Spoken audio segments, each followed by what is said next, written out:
Hey brew tubers, welcome to my brewing water chemistry video. I hope this helps. We want to go here to www.wardlab.com. Once there, you want to go to the submit a sample link, and then that'll drop down and you'll want to click on sample submittal forms. Go down to the bottom and select the brewing water chemistry form and download it to PDF, fill it out. Don't fill in that middle section there, that's for the lab. It gives a explanation of what you want to select, and W6 is the one we want. Alright, we're going to start a water sample. I just took basically a water bottle and took the label off, put blue tape on it, painter's tape, whatever. And the next thing you have to do is you have to take the aerator off your faucet, and you have to run the cold water for a little bit. So just run the cold water, and I'll run it for what, 5 minutes or so. And while the water's running, they want you to rinse out the bottle with a little bit of soapy water, and we'll go ahead and do that.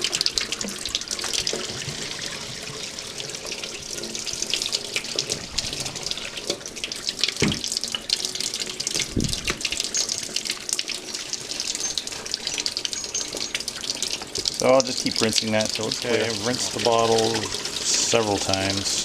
There's no more soap residue left, so I'm just going to fill it up and cap it.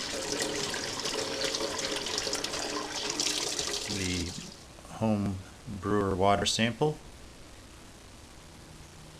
And I'm just going to write W6 and sample 1.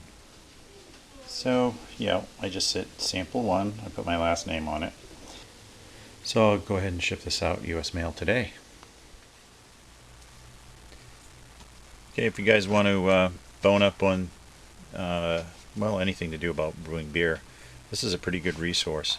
But chapter 15 is the chapter that's going to discuss your water profiles and how they affect beer. And some of the things, of course, you probably already have. And then some things you may not have. Calcium chloride, potassium bicarb, calcium carbonate, Epsom salt, which I haven't showed here because I haven't actually bought any, and canning salt. I did get my water report back, and you will receive that through your email from Ward Labs. Pretty much looks like this, and you'll get the invoice, a CSV file, and a PDF, which I've already taken the opportunity to download that. So here it is. Basic water profile. It's the 1650, I believe it was, for the water testing report. And as I suspected, my water is very soft, and well, frankly, it's pretty good. I mean, it's really good for a Pilsner, and I have proven that quite often, that Pilsners I make come out very well. So let's move on to how to interpret these numbers. Well, the best way to do it, I would say, is just to go ahead and download this easy water calculator spreadsheet. Now, Bobby from New Jersey also worked with this spreadsheet, but this is the updated version, so I figured I would hit on this again. It is made by a user on Homebrew Talk. His name is TH. Look him up. But if you want to download that, he has a website, and it is www.ezwatercalculator.com. And you'll get to this page. It looks like this, where you can select either metric conversion, spreadsheet, or the standard.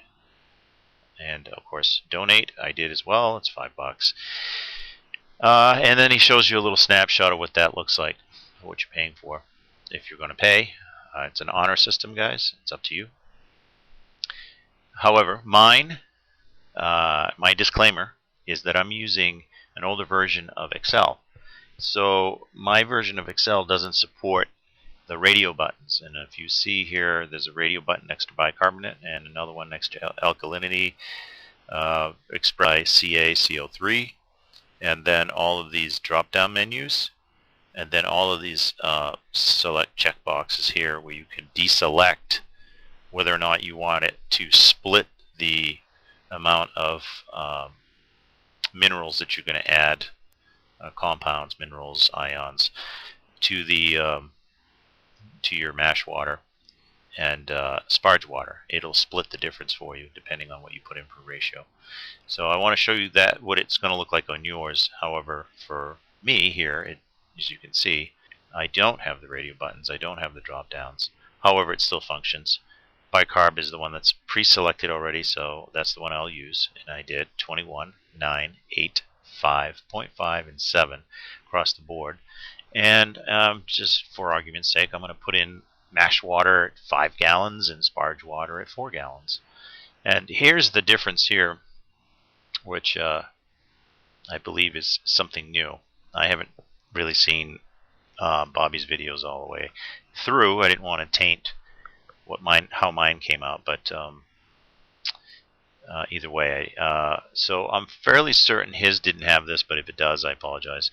But I think this is a really good idea. So because guys, when you crush your grains, the husks themselves are acidic. They will impart some acid into the water, in the mash water.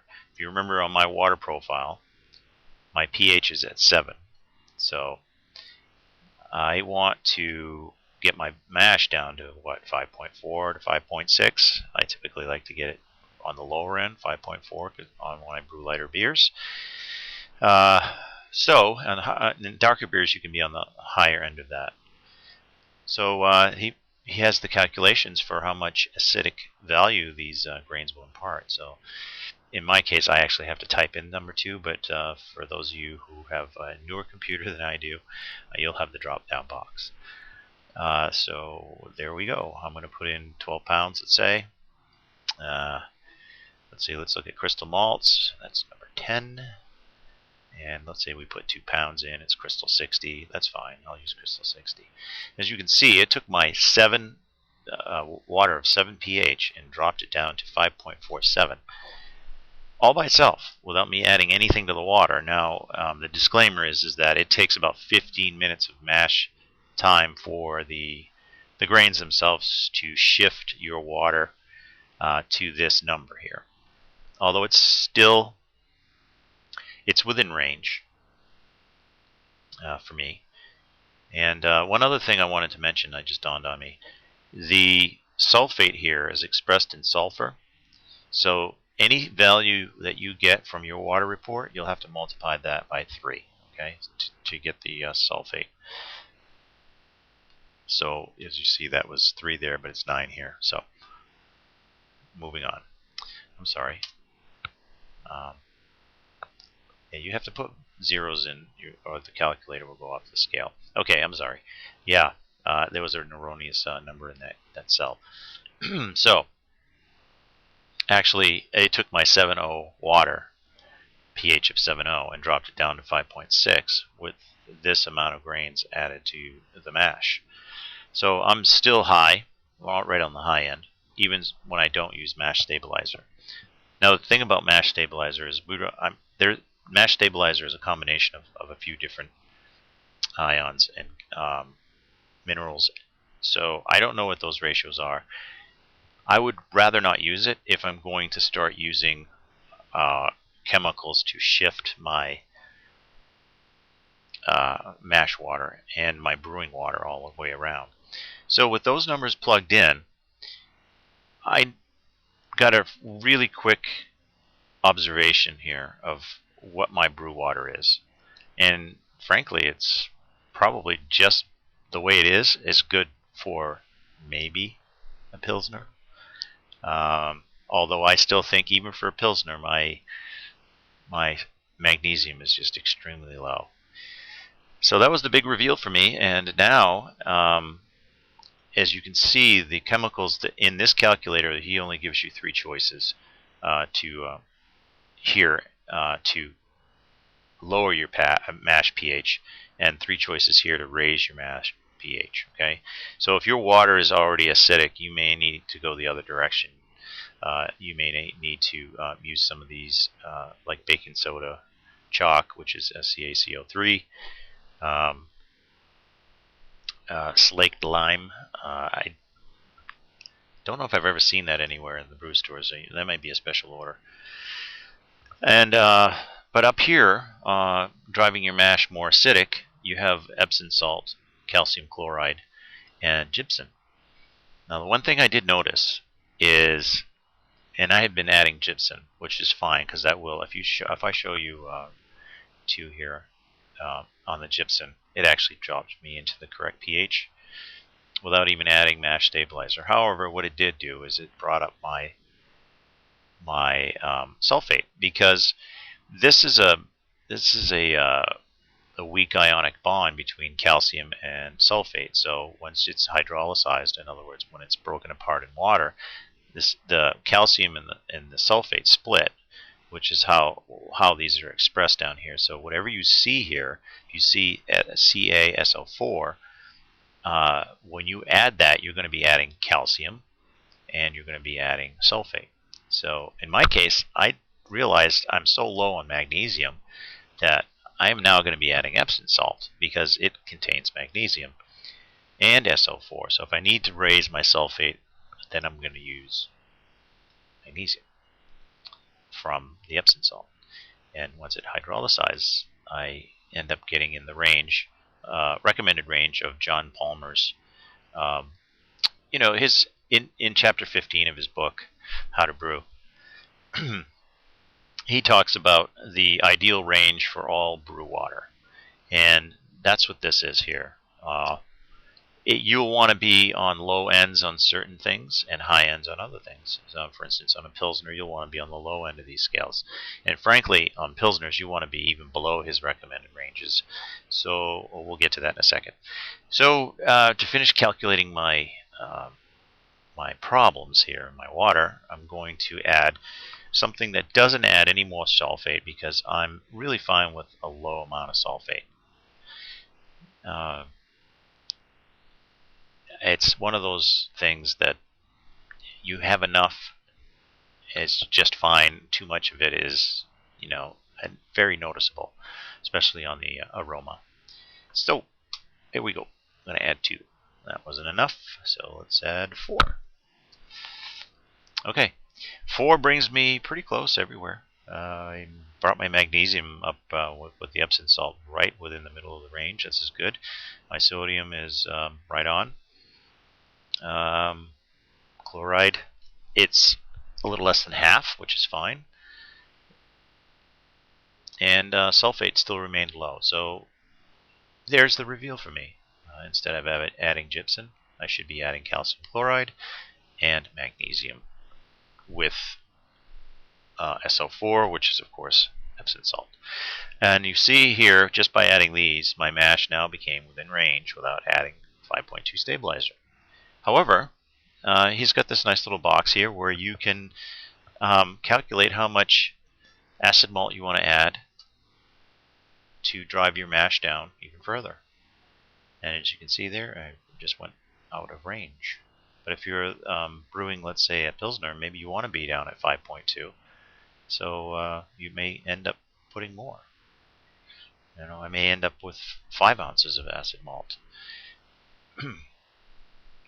So that's kind of a nice feature.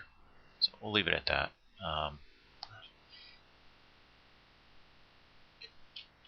So let's move on, and let me show you another product. It's called the Brew Water, and you can Google it. I'll have the link for this as well. It's also a free download, and I believe there's a donate feature as well. This one here has a nice feature where it has some preloads of famous water profiles already in there. And then it also has like Mosier and Papazian's and Foster's take or slant on what they think, let's say, a Pilsner water would be. Like, say, Papazian's got his, Mosier's got his. they're fairly close, so it just depends who you subscribe to and your brewing mantra. Let's see. Let's grab something. There's Burton on Trent. I mean, this was some really big numbers. Let's grab something reasonable. Belgian. All right. So the Belgian profiles loaded automatically. So now I would want to add my profiles. Let me get this to the next screen so you guys aren't watching that. All right. So calcium is 7, 9. 0.5 won't show up on this, so I have to put 1 or 0. Depends where you want to go with it. My sodium was 5. Chloride was 8. Carbonate less than 1. And my total hardness was 18. Okay. Alkalinity was 17. So my water's pretty balanced.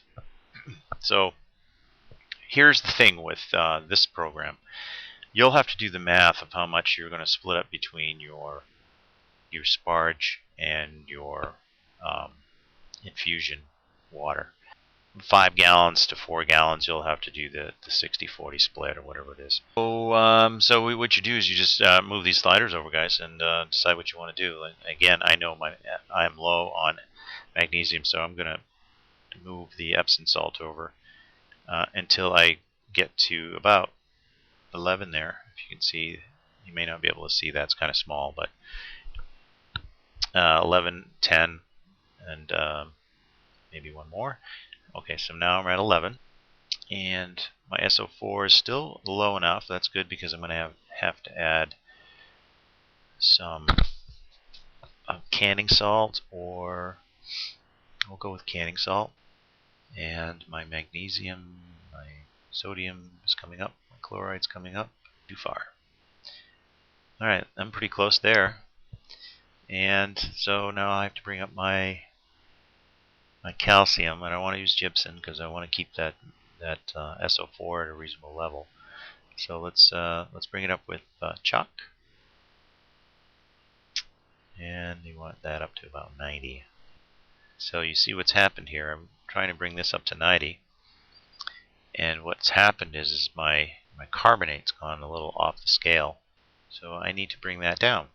So I'll have to play with these numbers, maybe give up a little of the canning salt and push it in with. So you may have to find a balance. You know, you're not going to get it perfect. I have a total amount for the gallons for the water in grams: 3.78, 4.32, 3.60, and 1.98. Call it 2. And I have to split that between the 5 and the 9, unless you have a big boil HLT where you're going to have that total amount of water in that HLT. You can go ahead and just throw it all in at once. Depends the size, depends the size of your HLT, of course. So that is another way of doing it, but this does not take into account your mash pH, which is why you might want to use a combination of both. And the way to do that would be actually to place those values that were in the brewing calculator for whatever brewing profile water you want, and place them in here, and then try to achieve those numbers via these selections here, and then you'll know how your mash pH is setting. And I recommend using these products. They're there for you. There's a couple of other ones online you can look up. I can show you one right now. There we go. I think if you just type in Google brewing water calculator, this one here, brewing water chemistry calculator from Brewer's Friend, brewersfriend.com, and it's a fairly decent product there, and of course you don't have to pay for anything. There's no donate button there. You select your water just like you would in the other program. It has a few There you go. There's the same one we just did. And you hit update target, and then it loads the recommended water profile for that Belgian. And then you go ahead and just start tweaking your your grams of product here.